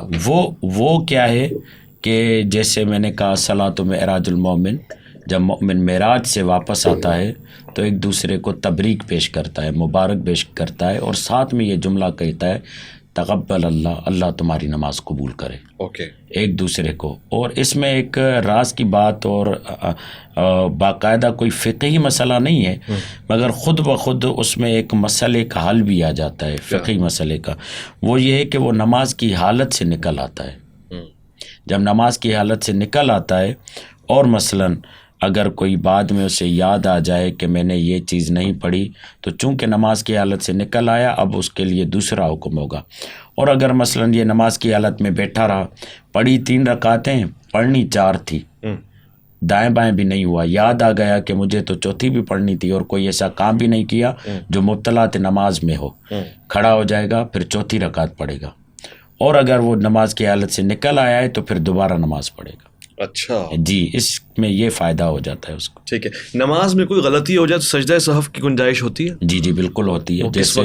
جیسے 2 جگہوں پر. ایک وہ ہے کہ جہاں پر میں نے کوئی اضافی چیز کر دی، مثلا دوسری رکعت میں تشہد پڑھنا ہے اور نماز ہے مغرب کی یا عشاء کی یا ظہر کی یا عصر کی، اور میں نے سلام کہہ دیا السلام علیکم ایھا النبی ورحمۃ اللہ وبرکاتہ، تو اب یہ وہ مقام ہے جہاں پر سجدہ سہو کرنا چاہیے، یا نماز مکمل کرنے کے بعد سجدہ سہو کو انجام دینا چاہیے. جی، دائیں بائیں گھومنا جو ہے وہ ہمارے نزدیک سنت ہے. ٹھیک ہے. لیکن سلام کا پڑھنا جو ہے یہ واجبات میں سے ہے. اور اچھا، دائیں بائیں کی اینگل کیا ہوگا تھوڑا سا؟ وہ تو اب یہ کہتے ہیں کہ بھائی اتنا آپ یوں گھومیں کہ آپ جو ہے نا السلام علیکم ورحمۃ اللہ، قبلے سے پھر جائیں، آپ کا چہرہ جو ہے نا وہ جو آپ کے صف میں یا آپ کا کندھا جو ہے نا اس میں کہتے ہیں بھائی یہ بھی نیت کر لے کہ ایک روایت آتی ہے نا کہ آپ جتنے انسان ہیں، جتنے جنات ہیں، جتنے فرشتے ہیں، ان سب کو سلام کی کر لیں، پھر یوں آ جائیں اور اس طرف مڑ جائے. اب اس میں یہ بھی کہا جاتا ہے کہ جب امام کے ساتھ آپ نماز پڑھ رہے ہیں تو امام نے جب پہلا سلام پھیرا تو اب مقتدی اور امام کے بیچ کی جو بانڈنگ تھی وہ ختم ہو گئی. یعنی اگر ایک امام کہتے السلام علیکم ورحمۃ اللہ، کا جواب کون دے گا؟ اب السلام علیکم ورحمۃ اللہ پڑھ لیا تو اب پیچھے جو مقتدی جن کی ابھی نمازیں باقی ہے وہ کھڑے ہو سکتے ہیں اپنی بقیہ، کیونکہ اب ان کی جو آپس میں وہ ترتیب ہے وہ ختم ہو گئی. السلام علیکم ورحمۃ اللہ وبرکاتہ، السلام علیکم ورحمۃ اللہ، السلام علیکم ورحمۃ اللہ. بس یہ کر کے علامہ صاحب نے ایک اچھی لطیف بات کر دی, سلام کا جواب تو واجب ہے. اب ادھر سے آپ مجھے سلام کر رہے ہیں تو میں آپ کو وعلیکم السلام بولوں یا دائیں والے کو سلام؟ دیکھیں بہت ساری چیزیں ایسی ہوتی ہیں جن کا حکم ہوتا ہے توقیفی. توقیفی کا مطلب یہ ہوتا ہے جیسے اوپر سے ثابت ہے ویسے آپ نے کرنی ہے, کوئی اس کا وہ نہیں ہے, اس میں کوئی ایسا نہیں ہوتا نا کہ نہیں جی آپ نے نہیں بتایا یہ رسول سے ثابت ہے یا صحابہ کرتے تھے دائیں بائیں دیکھنا؟ نہیں حضور صلی اللہ علیہ وسلم سے ثابت ہے, یمیناً شمالاً آپ صلی اللہ علیہ وسلم جو ہے وہ کرتے تھے. بلکہ آپ ایک صحابی کہتے ہیں کہ میں آپ علیہ السلام کی گال کی جو یعنی آپ سرخی ہوتی تھی میں آپ کے جو ہے نا وہ محسوس کرتا تھا. اچھا سجدہ سہو کا کیا حکم ہے؟ سجدہ سہو ہمارے نزدیک بالکل ہے, اور سجدہ سہو تمام ائمہ یعنی اہل سنت والجماعت کے نزدیک ہے, بس اس کے طریقہ کار میں اختلاف ہے کہ قبل السلام ہے یا بعد السلام ہے. امام شافعی رحمہ اللہ کے نزدیک قبل السلام ہے, اچھا امام ابو حنیفہ رحمہ اللہ کے نزدیک بعد السلام ہے. امام مالک رحمہ اللہ کہتے ہیں کہ الدال بالدال والقاف بالقاف, القاف بالقاف والدال بالدال. قاف کا مطلب ہے کہ اگر کمی ہو گئی ہے آپ سے تو قبل السلام ہے, اور اگر زیادتی ہو گئی تو بعد السلام ہے. تو الدال بالدال والقاف بالقاف. تو یہ ہمارے ہاں مسالک موجود ہیں, لیکن سجدہ سہو ہے اور اس کا طریقہ کار ہے کہ آپ تحیات پڑھ کے تشہد تک آ جائیے اور ایک طرف سلام پھیر کے اور آپ 2 سجدے کیجیے اور پھر بیٹھ جائیے. پھر اس میں 2 اقوال ہے کہ دوبارہ سے تحیات شروع کر دیجیے. ایک قول یہ کہ نہیں جو پڑھ لیا آپ کا جو ہے وہ آپ نے عمل. لیکن یہ واجبات کے چھوٹنے پر ہے, اور واجبات کے بھی چھوٹنے پر اس وقت کہ جب آپ نے جان بوجھ کے نہیں چھوڑا, آپ بھول گئے تو آپ یہ کریں گے. اگر کسی نے جان بوجھ کر سورۃ فاتحہ چھوڑی یا کسی نے جان بوجھ کر سورت چھوڑی تو پھر اس کے اوپر سجدہ سہو نہیں ہوگا, اس کی نماز فاسد ہو گئی ہے. اچھا نماز فاسد ہو گئی, اب دوبارہ سے نماز پڑھیں. ٹھیک ہو گیا. ایک اور شرعی مسئلہ ہے, دونوں سے میں اس کا جواب لے لوں. دوران نماز اگر اس کو یہ احساس ہوا کہ اس نے وضو ہی نہیں کیا, اب وہ نماز مکمل کرے گا, وضو کرے گا, کیا کرے گا؟ نماز ہوئی نہیں نا کہ لا صلاۃ الا بالوضوء. شک میں تو نہیں, دیکھیں شک 2 باتیں کی اس میں. اچھا وہ آپ نے یاد دلا دیا کہ حدیث کی میں وضاحت کر لوں. بہت سارے لوگ آج کل اس کو بہت پھیلا رہے ہیں, اور کہ بھائی اگر آپ کا وضو ٹوٹا ہے اور آپ نے ہوا یا بدبو محسوس نہیں کی تو آپ کا وضو نہیں ٹوٹا. آپ کو پتہ چل گیا کچھ نکلا ہے لیکن بدبو نہیں ہے اور آواز نہیں ہے تو آپ کو وضو نہیں ٹوٹا, ایسا نہیں ہے. یہ حدیث ہے, نبی کریم صلی اللہ علیہ وسلم نے فرمایا کہ اذا شکا احدکم, تم میں سے کسی کو یہ شک ہو نماز میں کہ حل خرج من بطنی شیء ام لا, کہ پیٹ میں سے کچھ نکلا ہے یا نہیں نکلا, تو اپنی نماز نہ توڑے یا جب تک آواز نہ آئے یا جب تک بدبو محسوس نہ کرے. ٹھیک ہے, تو شک کی شریعت میں کوئی گنجائش نہیں ہے. آپ جب نماز کے لیے کھڑے ہوئے ہیں, آپ نے تکبیر پڑھی ہے, اس کا مطلب ہے کہ آپ کا وضو تھا. بغیر وضو مسلمان وضو نماز نہیں پڑھے گا. اب دوران نماز شک میں نہ پڑھے. لیکن اگر آپ کو کمپلیٹلی یقین ہے کہ نہیں میں نے تو وضو کیا نہیں تھا, یا میں نے وضو جو کیا تھا, ارے وہ تو اس وقت میرا وضو ٹوٹ گیا تھا, میں واش روم چلا گیا تھا, تو پھر آپ جو ہے وہ پھر نماز ختم ہے نا, وہ تو ہے, وہ تو ختم ہو گئی اسی وقت, سلام پھیر لے, وہ ختم ہو گئی. اس میں 2 طریقے ہیں. اگر آپ جماعت میں ہیں تو صفوں کے سامنے گزر کے چلے جائیں. آپ یہ سمجھتے ہیں کہ یار بڑی شرمندگی یا اتنے لمبے سفر ہیں, وہ صف ہیں, وہیں بیٹھ جائے, وہیں بیٹھ جائے, اس کے علاوہ کوئی گنجائش. یہی سیم کوشچن جی. یہاں پر قاعدہ استصحاب جاری ہوگا. قاعدہ استصحاب کہتے ہیں جو آپ کی یقینی حالت جس فعل پر تھی, وضو میں تھا, آپ کو شک ہوا تو آپ وضو میں ہی خود کو سمجھیں. وضو میں نہیں تھا, اس پہ یقین تھا, تو اپنے آپ کو وضو نہ کرنے میں ہی سمجھیں. پھر نماز تمام کرنے کا کیا مطلب ہے؟ سلام علام کچھ نہیں, پیچھے پلٹے اور وضو کرے, نماز پڑھے. یہی سمجھ میں آیا. جی یہی ہے. ہاں یہی ہے, بالکل آگے کچھ بھی نہیں کرے. جی کچھ بھی نہیں, کچھ کرنا ہی نہیں, اس کی نماز ہوگی نہیں. ویسے ایک بات کامن ہے دونوں میں, یعنی شک کی گنجائش نہیں ہے دین میں. اگر آپ نے یہ سوچ لیا 51% بھی آپ کو ہے کہ آپ نے وضو کیا تو آپ نے وضو کیا ہے, ایسا ہی ہے نا, یعنی شک میں نہ پڑے. بالکل ایسے. کتنی اچھی بات مجھے سمجھ میں آئی. نماز میں قبلہ سامنے سے گزر جانا, میں نے دیکھا ہے کہ آپ نماز پڑھ رہے ہوتے ہیں اور آپ کے سامنے سے کوئی گزر جائے تو آپ کو مشکل نہیں ہوتی, اس کی وجہ کیا ہے؟ ہماری نماز اتنی کمزور نہیں ہے نا جلدی ٹوٹ جائے کسی کے گزرنے سے. یہ وہ لیلا اور مجنوں والا معاملہ دیکھا ہے نا, مجنوں نماز, مولوی صاحب نماز پڑھ رہے تھے, گزر گئے, ارے تم نے میری نماز توڑ دی. تو مجنوں تو کہتا ہے میں تو لیلا کے عشق میں ہوتا ہے, مجھے کچھ پتہ ہی نہیں چلتا کون آگے سے گزرا کون نہیں گزرا. تمہاری اتنی کمزور نماز ہے تو ہماری اتنی کمزور نماز, کوئی بھی سامنے سے گزر جائے, کوئی بھی گزر جائے, ہم خدا کی بارگاہ میں حاضر ہوتے ہیں. مطلب ہمارے یعنی آپ ذرا اس اینگل سے دیکھیں کہ نماز کے آگے سے گزر جانا کیا نماز کو باطل کر دیتا ہے, زائل کر دیتا ہے, کیا ہو جاتا ہے؟ لیکن نماز کسی کے گزرنے سے ٹوٹتی نہیں ہے, نہیں ٹوٹتی چاہے وہ کوئی بھی ہو. اوکے. بعض روایات میں آتا تھا لیکن اس کو بھی پھر صحابہ خود کہتے ہیں کہ بھائی حضرت ابن عباس کہتے ہیں کہ میں مینا میں آیا وَكُنْتُ عَلَى حِمَارٍ أَتَانٍ, میں ایک گدی پہ سوار تھا, فَمَرَّتُ بَيْنَ الصَّفِّ, میں صف کے سامنے سے گزرا اور مجھ پر وَلَا يُنْكِرُ عَلَيَّ أَحَدٌ, کسی نے بھی انکار نہیں کیا کہ آپ نے گدی کو ہمارے سامنے سے گزارا ہے. تو یہ کہنا کہ گدی سے, عورت سے, کسی چیز سے نہیں. تو عورت کا جو عائشہ کہتی ہے کہ میں حضور صلی اللہ علیہ وسلم کے سجدے کے مقام پر لیٹی رہتی تھی, جب آپ علیہ السلام سجدے میں جاتے تھے غمزنی, آپ مجھے یوں دبا دیتے تو میں اپنے پیر یوں کر لیتی تھی, تو آپ علیہ السلام سجدہ کے تو عورت سامنے پڑی ہوئی ہے. تو نماز تو کسی کے گزرنے سے ٹوٹتی نہیں. یعنی جس جگہ رسول خدا سجدہ کرتے تھے وہاں پر بی بی عائشہ کے پیر ہوتے تھے, پیروں کی جگہ پر, جسم کی جگہ پر آپ علیہ السلام جو ہے وہ سجدہ فرماتے. یعنی یہ پھر ہمارے احناف میں کیا ہے کہ سامنے سے کوئی گزر جائے تو ایک فاصلہ رکھا جاتا ہے, ایک ہائٹ رکھی جاتی ہے. اب اس کی وجہ کیا ہے؟ حضور صلی اللہ علیہ وسلم نے فرمایا اذا صلی احدکم الی شیء من یسترہ من الناس, اگر کوئی تم میں سے نماز پڑھ رہا ہو اور اس نے اپنا سترہ بیان کیا ہو, فاراد احد ان یجتاز بین یدیہ, کوئی آدمی وہاں سے گزرنے کی کوشش کرے تمہارے اور سترے کے بیچ میں, فلیدفعہ, اس کو روکو. اچھا, سترہ رکھا ہو تو روکو اس کو, اس آدمی کو روکو نماز کے دوران میں ایسے اس کے روکو. ولیدر ما استطاع, جتنا کر سکتے ہو اس کو روکو. فإن ابا, جی میں تو گزر کے رہوں گا, فلیقاتل, اس کو لڑو, فإنہ شیطان, یہ شیطان ہے. یہ حدیث ہے, سامنے سے نہیں گزرنے کا, یہ شیطان, یہ حدیث ہے, بخاری شریف کی حدیث ہے. فدفعوا ابو سعید اشد من الاولی, ایک آدمی کو ابو سعید نے پیچھے کیا, وہ اسے پھر یہ حدیث سنا دی کہ حضور صلی اللہ علیہ وسلم نے فرمایا کہ یہ شیطان ہے جو گزر رہا ہے. جب نماز ٹوٹتی بھی نہیں تو پھر اتنی شدت کیوں اور کہنا کہ اللہ کے نبی, بخاری شریف کی حدیث ہے, مسلم شریف کی حدیث شیطان ہے. اب ہم اس کو اپنی طرف سے تو بیان نہیں کر رہے ہیں, پھر تو یہ نہیں گزر سکتے نا, تو نماز ٹوٹ جانی چاہیے. دیکھیں وہ تو حدیث ہے نا, حضور صلی اللہ علیہ وسلم نے فرمایا کہ اگر تم لوگوں کو پتہ چلے اس گناہ کا کہ جو تم نمازی کے کھڑے رہو تو تم 40 سال تک کھڑے رہو. اب 40 کا لفظ ہے, اب 40 سال ہے, 40 دن ہے. اصل بات دیکھیں کیا ہے کہ اللہ اور بندے کے بیچ میں یہ ایک ایسا مقام ہے کہ یہ مقام احترام ہے. جو پڑھنے والا ہے اس کو بھی یہ بات کہی گئی ہے کہ اس وقت تمہارا دھیان کسی اور طرف نہ ہو. اسی طرح سے لوگوں کو کہا گیا کہ اس شخص کا احترام کرو, اس وقت ایک بہت بڑے عظیم شہنشاہ کے سامنے کھڑا ہے, تم ایسی حرکت مت کرو کہ اس کے سامنے سے گزر کر اس کی توجہ کو خراب کر دو. ہاں, اب کیا ہے کہ آپ کسی بڑی مسجد میں نماز پڑھ رہے ہیں.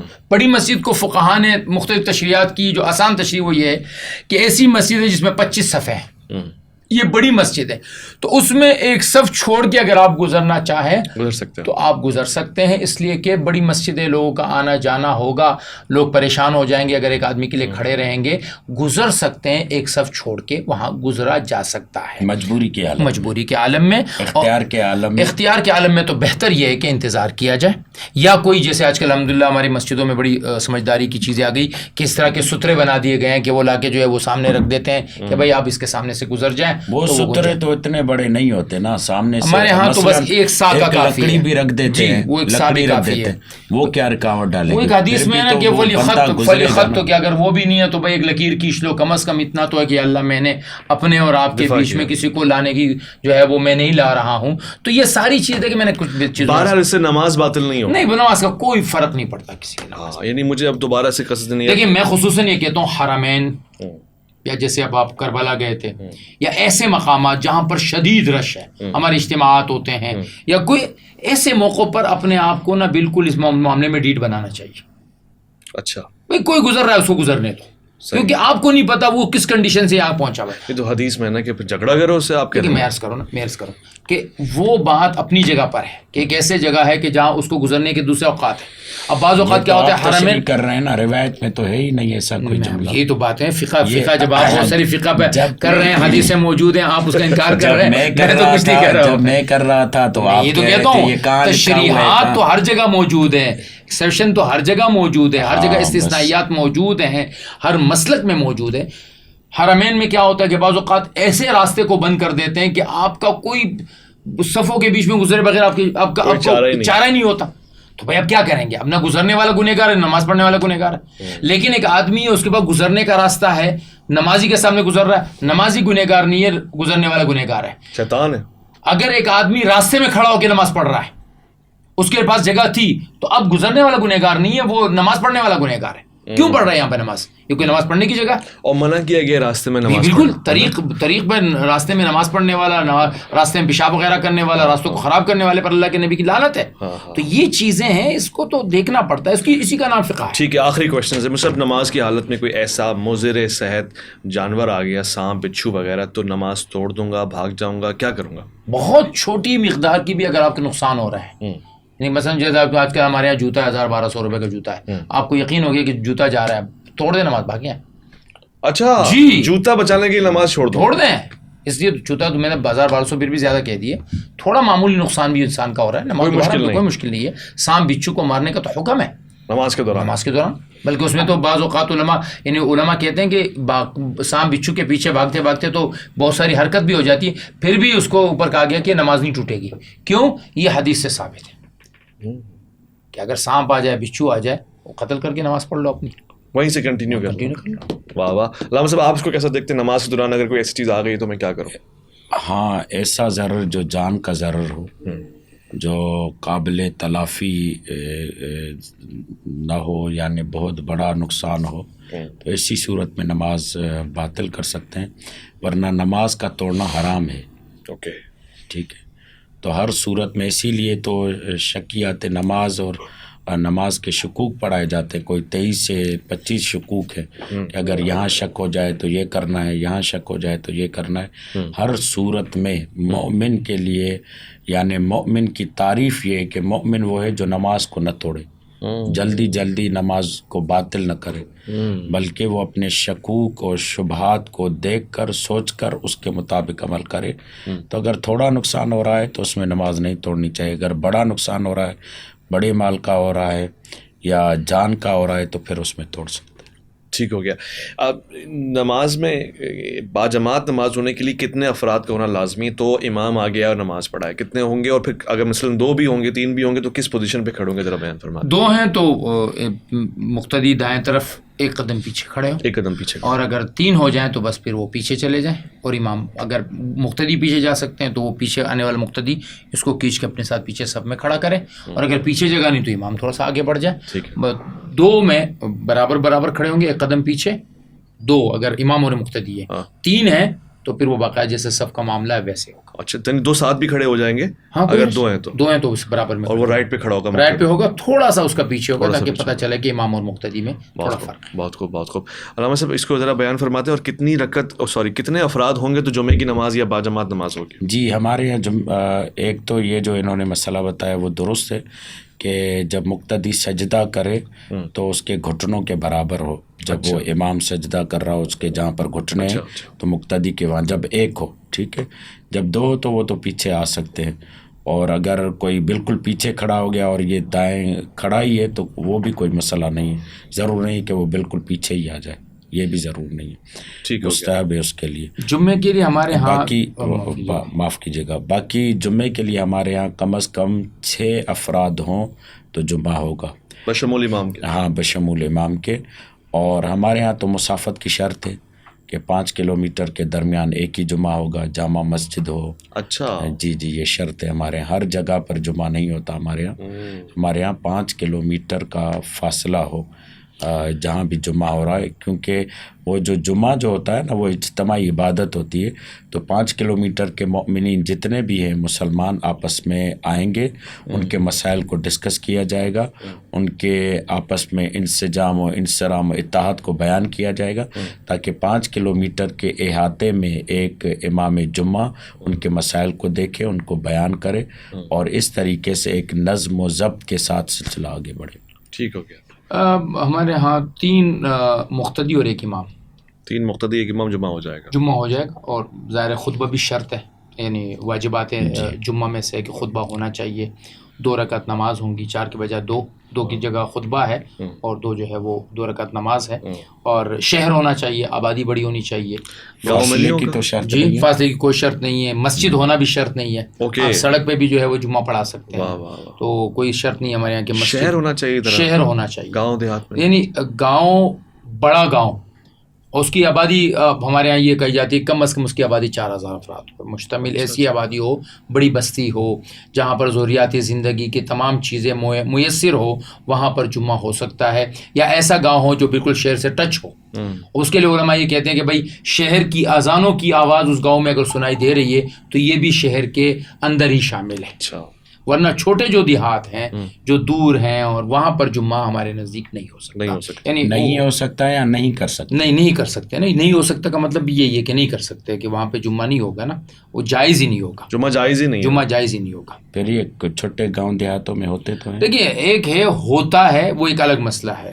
ایک ہے کہ وہ پوچھنے آئیں گے ہم سے ایک بحثت مفتی. نہیں اسی لیے تو تاکید سے پوچھ رہا ہوں تاکہ آپ کہ ہمارے ہاں اگر کوئی چھوٹی سی بستی ہے اور وہ شہر سے کافی دور ہے اور وہاں پر ضروریات زندگی نہیں میسر، کیونکہ آپ کے ہاں تو یہ ہے نا کہ بغیر فاصلے کے چاہے 10 مسجدیں بھی ہوں تو ہر مسجد میں جمعہ ہوگا. اور یہ تو آج پہلی مرتبہ یہ سن رہا ہوں، شاید آپ کے بہت سارے لوگ بھی یہ نہیں جانتے ہوں گے کہ گاؤں دیہات میں اگر چھوٹا ہے تو وہاں پر جمعہ نہیں ہو سکتا. فتویٰ آپ نے بتا دیا جائز ہی نہیں ہے. جائز ہی نہیں ہے. اچھا ایسے ہی اب نماز پہ ہی ہے نا، تو اختتام کرتے ہوئے چند کنکلوژن کوسچنس میرے پاس ہیں. نماز ہی کے لیے عید کی نماز واجب ہے، سنت ہے، فرض ہے، کیا ہے؟ ہمارے نزدیک واجبات میں سے اس میں بھی وہی شرائط ہیں جو کہ جمعے کی شرائط ہے.